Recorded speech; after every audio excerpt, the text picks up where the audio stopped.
ऐसी बात नहीं है, प्रशासन बहुत अलर्ट रहती है, लेकिन सासाराम में 2 तारीख को कौन सा प्रोग्राम है वो आप लोग जानते हैं। बीजेपी का बहुत बड़ा प्रोग्राम है और माननीय गृह मंत्री माननीय अमित शाह जी आ रहे हैं, तो बीजेपी के सारे लोग वहाँ पे एक्टिव हैं और जमा हैं। तो मेरा तो यही मानना है कि उन्हीं लोगों का किया धराया ये रहता है, सरकार को बदनाम करने के लिए वो रहता है।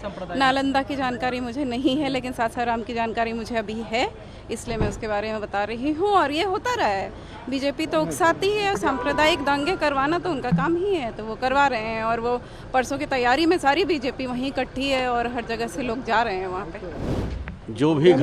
जो भी घटना हुई है, थोड़ी बहुत जानकारी मिली है, बिहार शरीफ की भी जानकारी हमने लिया है। जो भी घटना है वो दुखद है, निंदनीय है। जितनी भी निंदा की जाए वह थोड़ी होगी। प्रशासन और सरकार लगी हुई है कि जिन लोगों ने घटना को अंजाम दिया है वो बचे नहीं और निर्दोष फंसे नहीं, इसकी पूरी कोशिश की जा रही है। और पूरी तरह से जो घटनाएं हो रही थी उस पर नियंत्रण करने की पूरी कोशिश प्रशासन के द्वारा की जा रही है। बीजेपी का कहना है कि अमित शाह की सभा होनी है सासाराम में, उसी को देखते हुए राज्य सरकार डरी और इस तरीके से ये करवाया। नहीं, राज्य सरकार तो अपनी बिहार की जनता के बीच में अमन चाहता है, शांति चाहता है, भाईचारा चाहता है, प्रेम चाहता है। और बिहार के लोग नहीं बल्कि पूरे देश के लोग जानते हैं कि बिहार अमन की धरती है, बिहार शांति की धरती है, बिहार में प्रेम और भाईचारा की धरती है। और यहाँ पर इस तरह के काम करने वाले, इस तरह के कृत्य करने वाले को किसी भी कीमत पर बख्शा नहीं जाता है। निश्चित रूप से ये घटना चिंता की बात है और सरकार ने तुरंत संज्ञान में लिया है। और ऐसी स्थिति में अभी बिल्कुल स्थिति नियंत्रण में है, ये अद्यतन जानकारी है और प्रशासन मुकम्मल कार्रवाई कर रहा है। बीजेपी का सीधा आरोप है, प्री प्लान है। मतलब आप लोग ने कराया है अमित शाह का प्रोग्राम को देखते हुए। धर्म और राजनीति के प्रति माननीय सर्वोच्च न्यायालय ने आपत्ति व्यक्त किया है और सलाह दिया है कि धर्म और राजनीति जैसे विषय पर एक दूसरे को जोड़ करके जो लोग राजनीति की कवायद करते हैं वह देश के व्यवस्था के लिए सही नहीं है। तो हम लोग तो उसमें है नहीं। अब भारतीय जनता पार्टी संज्ञा में क्यों नहीं बोलना चाहती है, प्रोनाउन में क्यों बोलती है? संज्ञा में बोले, नाम बताए, ऐसे ही किसी पर आरोप लगा देते हैं। सिस्टम का फेल्योर बता रही है। नहीं, क्या थे आपकी सीआईडी, इनपुट क्या था आप लोगों नहीं, ये रामनवमी जैसा पवित्र त्यौहार जिस पर लगातार जिस ढंग से प्रशासन लगातार नियंत्रण उस पर स्थापित किया है और 17 वर्षों से हम बिहार में हैं, ऐसी घटनाएं हमारे लिए बिल्कुल ही चुनौतीपूर्ण हो गया। जो अद्यतन स्थिति उभर करके आई, जो भी जानकारी मिली है सासाराम में और बिहार शरीफ में, प्रशासन ने तुरंत उसको संज्ञान में लिया, कठोरतम कार्रवाई भी सुनिश्चित किया है और तथ्यों की जांच भी हम कर रहे हैं। हावड़ा में भी काफ़ी वायलेंस हुआ नीरज जी। अभी मैंने बताया ना कि अभी माननीय सर्वोच्च न्यायालय ने चिंता किस बात के लिए व्यक्त किया कि धर्म और राजनीति का जो मिश्रण हो रहा है उससे राज्य नपुंसक हो रहा है। यह कमेंट है माननीय सर्वोच्च न्यायालय का। तो जो लोग धर्म को राजनीति से, आप देखते होंगे रामनवमी का जुलूस, अब देखिए क्या उन्माद का वातावरण रहता है, चाहे वो मुहर्रम का जुलूस, उन्माद का वातावरण। तो कौन से धार्मिक समूह के लोग हैं या धार्मिक ग्रंथ इसकी इजाज़त देता है कि तलवार लेके चलिए, फरसा लेके चलिए, इसकी इजाज़त? अरे भाई, ये तो सद्भाव और प्रेम का चीज़ है।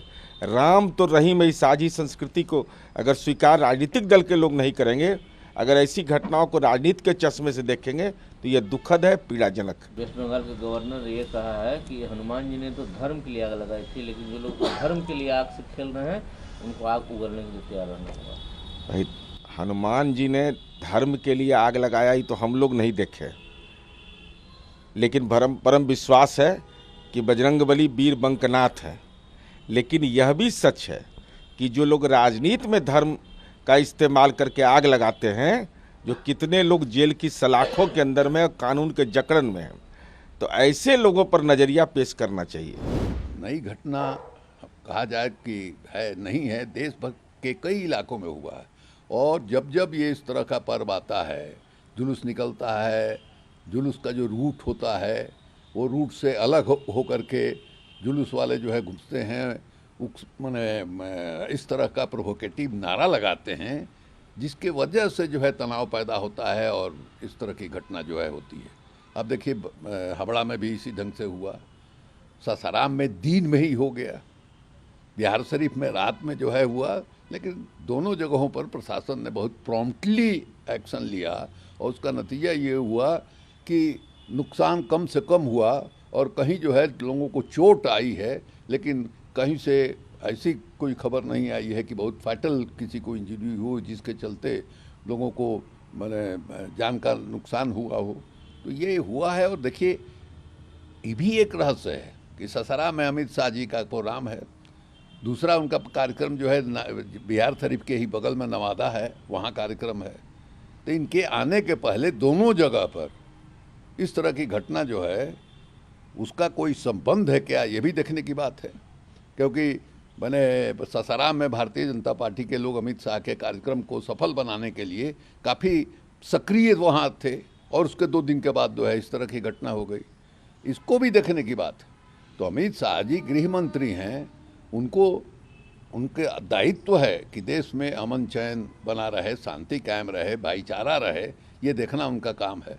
अब ऐसा नहीं हो कि उनका जहाँ कार्यक्रम हो वहाँ जो भाईचारा है, जो मूल काम है उनका, वही जो है ख़त्म हो जाए और लोग एक दूसरे का गर्दन जो है काटने पर उतारू हो जाए। बंगाल के हावड़ा में जो हिंसा हुई है उसको लेकर वहाँ के गवर्नर ने कहा है कि हनुमान ने धर्म की रक्षा के लिए लंका में आग लगा दी थी, लेकिन जो अधर्म के लिए आग का सहारा लेते हैं उनको आग निगलने के लिए मजबूर किया जाएगा। यही सब है, यही सब है। वहाँ एक सेना है, क्या नाम है, अंजनी पुत्र सेना, माने अंजनी पुत्र जो है वो हनुमान जी को कहा जाता है।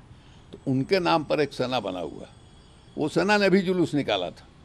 एक तो विश्व हिंदू परिषद के लोगों ने जुलूस निकाला था, दूसरा अंजनी पुत्र सेना ने निकाला था, और वही भाषा जो है गवर्नर साहब बोल रहे हैं। ये अद्भुत हालत है। देखिए भारतीय जनता पार्टी को इस देश की समझ नहीं है, इस देश की जो विभिन्नता है उसके प्रति कोई आदर का भाव नहीं है। और नतीजा ये है कि हर जगह गवर्नर ऐसा बैठा दिया है कि हर जगह तनाव है। हर राज्य सरकार के साथ, जहाँ गैर भाजपाई सरकार है राज्यों में, वहाँ गवर्नर के साथ हर जगह तनाव है। तो गवर्नर साहब जिस ढंग की भाषा बोल रहे हैं उसी से स्पष्ट है कि वो वहाँ किस तरह की भूमिका जो है निभा रहे होंगे। वहाँ के जो भाजपा के अध्यक्ष बंगाल को बोलते हैं कि मुस्लिम वोट के लिए ममता ये करवाती हैं। अब तो कहेंगे ही वो, ये नहीं कहा जाएगा कि हिंदू वोट के लिए आप करवा रहे हैं। ये ममता पर जो आप आरोप लगा रहे हैं, आप जो है मुसलमानों के खिलाफ घृणा और नफरत फैला करके हिंदुओं का तुष्टीकरण कर रहे हैं।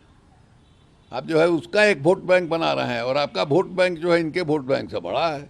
अब तो आपके हक में है कि अगर सचमुच में ममता बनर्जी जो है मुसलमानों का तुष्टीकरण कर रही है, वोट बैंक बना रही हैं, तो आपके लिए तो बहुत अच्छा है, क्योंकि उसके रिएक्शन में जो है हिंदू वोट बैंक आपका बन जाएगा। ये सब कहने की बात है। ये हिंदू वोट बैंक बनाने के लिए इस तरह की भाषा का इस्तेमाल जो है हो रहा है। अभिषेक बनर्जी ने तो सीआईडी जांच की बात कर दी कि सीआईडी को हमने दे दिया है। नहीं, ठीक है। मोहन भागवत बोलते हैं कि आज़ादी के 7 दशक से अधिक संघवादी पाकिस्तान के लोग खुश नहीं हैं। अब वो लोग मानने लगे हैं कि विभाजन एक गलत स्टेप था। विभाजन में इन्हीं की भूमिका रही है ना भाई। विभाजन के समय जो है, मान लीजिए कि माने जिन्ना का नाम आता है और कांग्रेस का नाम आता है, लेकिन एक माने बहुत बड़ी भूमिका जो है आरएसएस की भी उसमें रही है। उस समय विश्व हिंदू परिषद की ओर से ये कहा जा रहा था कि जो जिनका पुण्य भूमि जो है भारत के बाहर होगा वो 2 नंबर के नागरिक होंगे। मतलब मुसलमान और ईसाई आज़ादी के बाद जो है वो 2 नंबर के नागरिक होंगे। तो आप और भड़का रहे थे, जिन्ना को मदद कर रहे थे कि जिन्ना अपने कम्युनिटी के बीच में ये कहें कि देखो भाई, आज़ाद भारत में कहा जा रहा है कि हम लोग 2 नंबर के नागरिक रहेंगे, हमारे मस्जिदों में गाय बांधी जाएगी, हमारे साथ इस तरह का व्यवहार होगा। तो उससे मदद आपने किया था।